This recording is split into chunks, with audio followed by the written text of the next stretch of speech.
Tad Mitchell's fingers were numb from the February wind, and his stomach hadn't stopped growling since yesterday afternoon. He gripped a flimsy plastic bag half full of empty bottles. 17, to be exact. He needed 30 to buy a loaf of discounted bread at the corner store. Behind Ray's Pizza, the usual dumpster was chained shut. "Sorry, kid," Ray called out from the back door. "Health inspectors got us locking everything now." Tad's heart sank, but then Ray quickly looked around and handed him a warm paper bag. "Accidentally made an extra sandwich," he winked. "Don't tell anyone." Tad clutched the bag to his chest like treasure. "Thank you," he whispered. As tempting as it was to tear it open right there, he didn't. His mom hadn't eaten in over a day. She needed it more. Their old blue Honda sat hidden behind the abandoned Kmart, surrounded by brittle weeds and broken pavement. They changed spots often. Mom said it was safer that way, but today, she hadn't had the strength to drive. He tapped the foggy window. "Mom?" Inside, wrapped in every blanket they owned, his mother stirred. Her face was swollen again. Tad's heart sank. "Hey, baby," she rasped. "I got 17 bottles," he said, holding up the bag. "And Mr. Ray gave us a sandwich." She tried to smile. "My little provider." "Don't worry," he said quickly. "It's not old or anything." I checked. They split the sandwich, Tad giving her the larger half. "You're growing," she argued. "You need your meds to work," he countered. "And medicine works better with food. That's what you told your patients, remember?" A tear slipped down her cheek. She wiped it away quickly, but Tad had seen it. He was getting good at pretending. Pretending he didn't hear her coughing at night. Pretending he wasn't cold. Pretending this wasn't what life had become. "I reapplied for disability," she murmured, chewing slowly. "The social worker from the clinic helped this time. Maybe," she didn't finish. But Tad knew what maybe meant. Maybe this time someone would care. Maybe this time they wouldn't slip through the cracks. "Tomorrow there's a big event downtown," Tad said, changing the subject. "A political rally or something." I saw signs. "They might have food." Her brow furrowed. "Tad, we talked about this. It's not safe." "I'll be careful," he said quickly. "I won't talk to anyone. I'll blend in. Maybe they'll have sandwiches or water bottles or—" A coughing fit interrupted her. He grabbed the last water bottle, helping her sip it slowly. Her hands trembled. After she calmed, she nodded weakly. "Just be careful. No talking to strangers. No telling anyone where we stay. And if you see Officer Martinez, say we're just resting," Tad recited. "I know." He adjusted her blankets before slipping out again into the cold. He hated the way her hands clutched the edge of the blanket, like she was bracing for something terrible. Tad focused instead on the ground, scanning for bottles, cans, anything that might mean calories. Anything that might mean survival. That night, as he lay curled up beside his mother in the car, listening to her strained breathing, Tad whispered toward the fogged windshield. "Please," he said to the gray sky, "we can't do this much longer." He didn't know who he was talking to. God, fate, or no one at all. He just knew they needed a miracle. The next morning, Tad woke to the sound of traffic and his mother's shallow coughing. He didn't wait. By 7 a.m., he was already walking through downtown Columbus, his breath clouding in the icy February air. The plaza was filling up. Colorful campaign signs waved above bundled-up crowds. Loudspeakers echoed with sound checks. Somewhere in the chaos, Tad spotted what he was looking for. Folding tables near the back, stacked with boxed lunches and plastic water bottles. Perfect. If he timed it right, he could slip in unnoticed. He weaved through the legs of strangers, dodging volunteers handing out buttons. "Here for the rally?" a woman with a clipboard asked. "My dad's up front," Tad lied smoothly. "Sent me to grab water." She nodded distractedly and turned away. Tad slipped through. The scent of sandwiches hit him like a brick wall. Stomach cramped. One box. That's all he needed. Maybe two if he was lucky. The crowd suddenly surged forward as the announcer's voice rang out. "Ladies and gentlemen, please welcome our next speaker, Mr. Bill Gates." Perfect. Heads turned. Phones went up. Tad darted sideways just a few feet from the food table. Wham! He crashed straight into someone. His bag of bottles exploded across the pavement. Empty plastic bounced in all directions. "I'm sorry," Tad gasped, dropping to his knees. "It's okay," a calm voice replied. Tad expected shouting, maybe an angry arm grabbing him by the collar. Instead, the man knelt beside him. "Let me help." The stranger wore a sleek navy coat and black-rimmed glasses. His hair was silver. He didn't look like a security guard or a vendor. He looked important. Tad kept his head down, scrambling to gather the bottles. 5 cents each, right? The man asked gently. "My dad and I used to collect these when I was a kid." Tad froze. No one ever said that. No one respectable admitted to knowing what these bottles were worth. "I'm Bill," the man said, reaching for another bottle. Tad mumbled, "Tad. You hungry, Tad?" Tad didn't answer. "There's plenty of food back there." Bill nodded toward the table. "More than they'll use. Would be a shame to waste it." Tad didn't know what made him speak. Maybe it was the man's voice, or the way he wasn't making a scene. "My mom needs it more," Tad said quietly. "She's sick." Bill paused. "Where is she?" Tad hesitated. That question was dangerous. Answering could mean social workers, separation, foster care. But Bill didn't look like a man ready to call the authorities. He looked sad, like someone who understood. "She's resting. We don't have a place right now." Bill nodded. "Okay, let me grab some food, then we'll talk." Tad didn't move as Bill walked to the table, spoke briefly to a volunteer, and returned with a large brown paper bag and 2 bottles of water. "Come on," he said. "There's a bench over there. We'll talk in peace." Tad followed. They sat under a bare tree. Tad held the bag tightly, resisting the urge to tear into it. "You don't know who I am, do you?" Bill asked after a moment. Tad shrugged. "Some guy named Bill." Bill smiled faintly. "Good." He leaned forward, elbows on his knees. "How long have you and your mom been without a place?" Tad's throat tightened. 3 months. She was a nurse. Lupus messed up her hands. She can't work anymore. Bill's face changed, not pity. It was deeper than that. "My mom struggled too," he said quietly. "Different illness, but same fear. I know what that looks like." Tad looked down at his shoes. "We stay in our car," he said. "It's not that bad. Not when it's not freezing. And I find food sometimes. Sandwiches, bottles, libraries warm in the day. They let me read if I'm quiet. Do you go to school?" "Not right now." Bill was quiet for a long moment. Then he pulled out his phone. "I have 20 minutes before I go back on stage. Would your mom be willing to meet me, just to talk?" Alarm bells rang in Tad's mind. "No cops?" he asked firmly. "No cops," Bill said. "No calls. No pressure. I just know people. People who can help, really help." Tad studied him. He looked like a man who'd never needed anything, but he spoke like someone who'd once had nothing. "My mom's behind the old Kmart, the blue Honda, but we have to be careful. Cops patrol." "I understand," Bill said softly. "Lead the way." As they walked, Tad clutched the paper bag like a shield.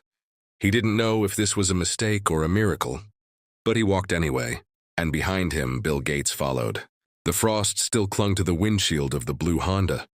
When Tad and Bill reached the far corner of the abandoned Kmart lot, the sun had barely warmed the air, but Tad's palms were sweating. "Wait here," he told Bill. "Let me tell her first." Bill stopped several paces away, respectful. Hands in his coat pockets, he glanced around the empty lot, his breath fogging lightly in the air. Tad tapped the glass. "Mom," he whispered. "It's me." The blankets shifted. His mother, Marina, blinked groggily, squinting against the morning light. Her eyes focused on him first, then drifted to the tall stranger in the coat standing nearby. She sat up quickly, wincing as the movement jarred her joints. "Tad, who is that?" "It's okay," he said, unlocking the door. "His name's Bill. He gave us food, and he says he wants to help." She was fully awake now, her protective instincts snapping into place. She pushed open the door, placing herself between Tad and the man. "We don't need help," she said hoarsely.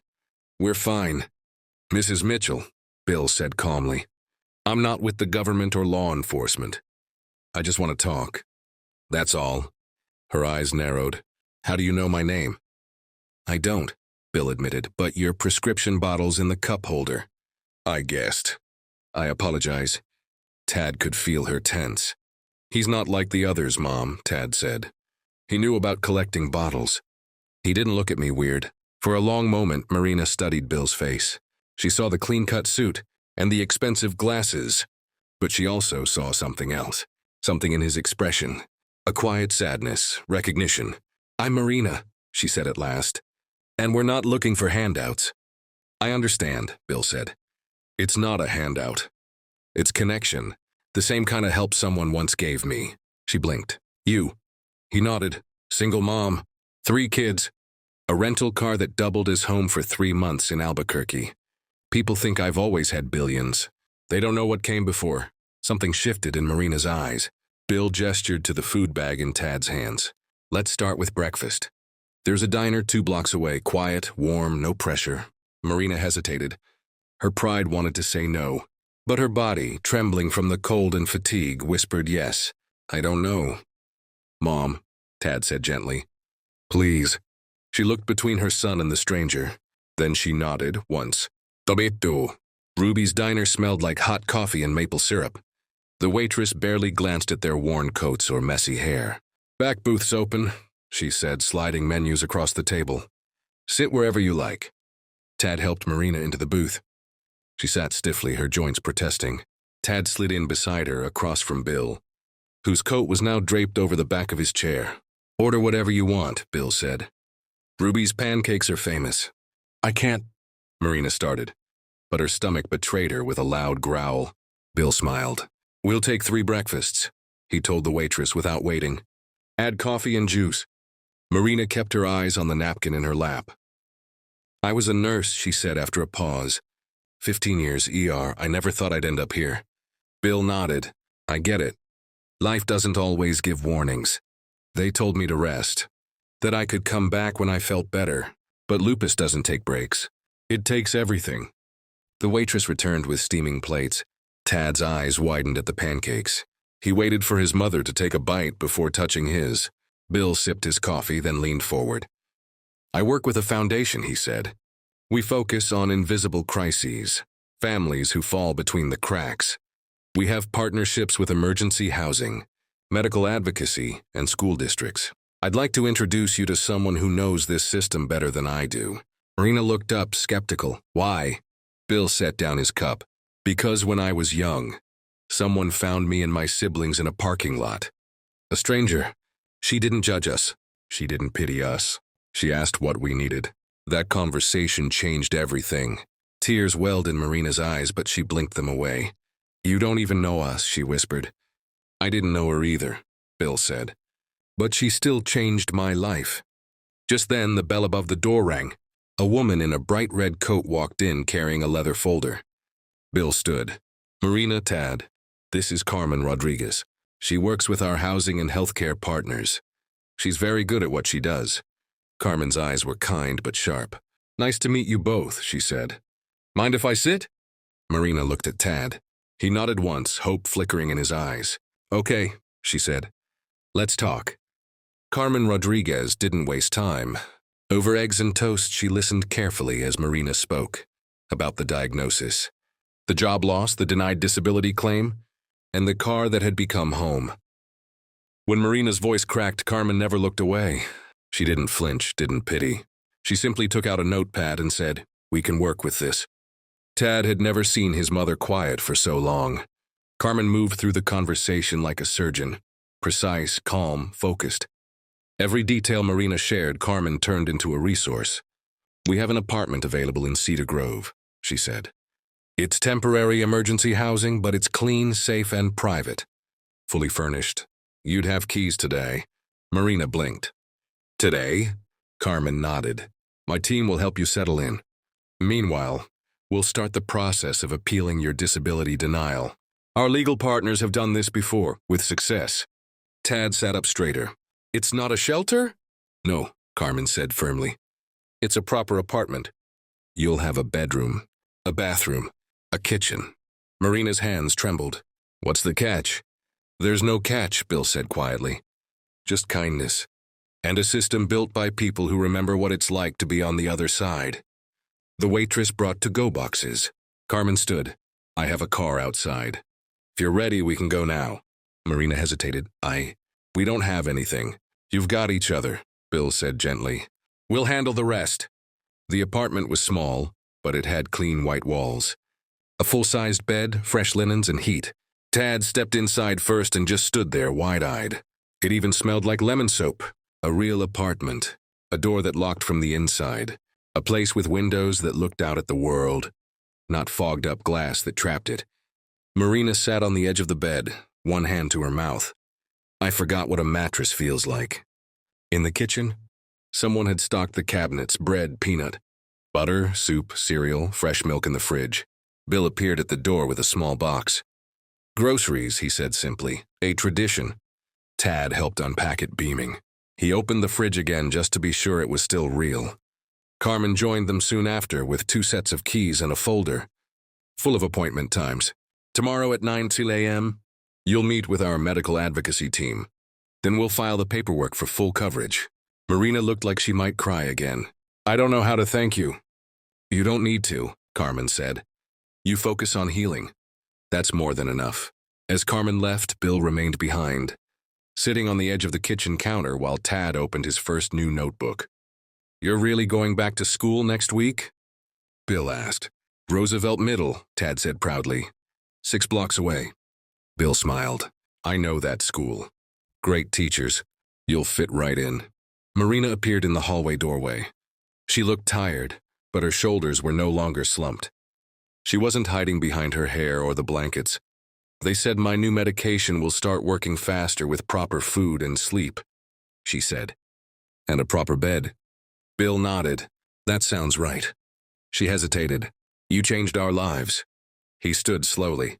No, you saved your own life the moment you let someone in. Marina crossed her arms. Why us, Bill?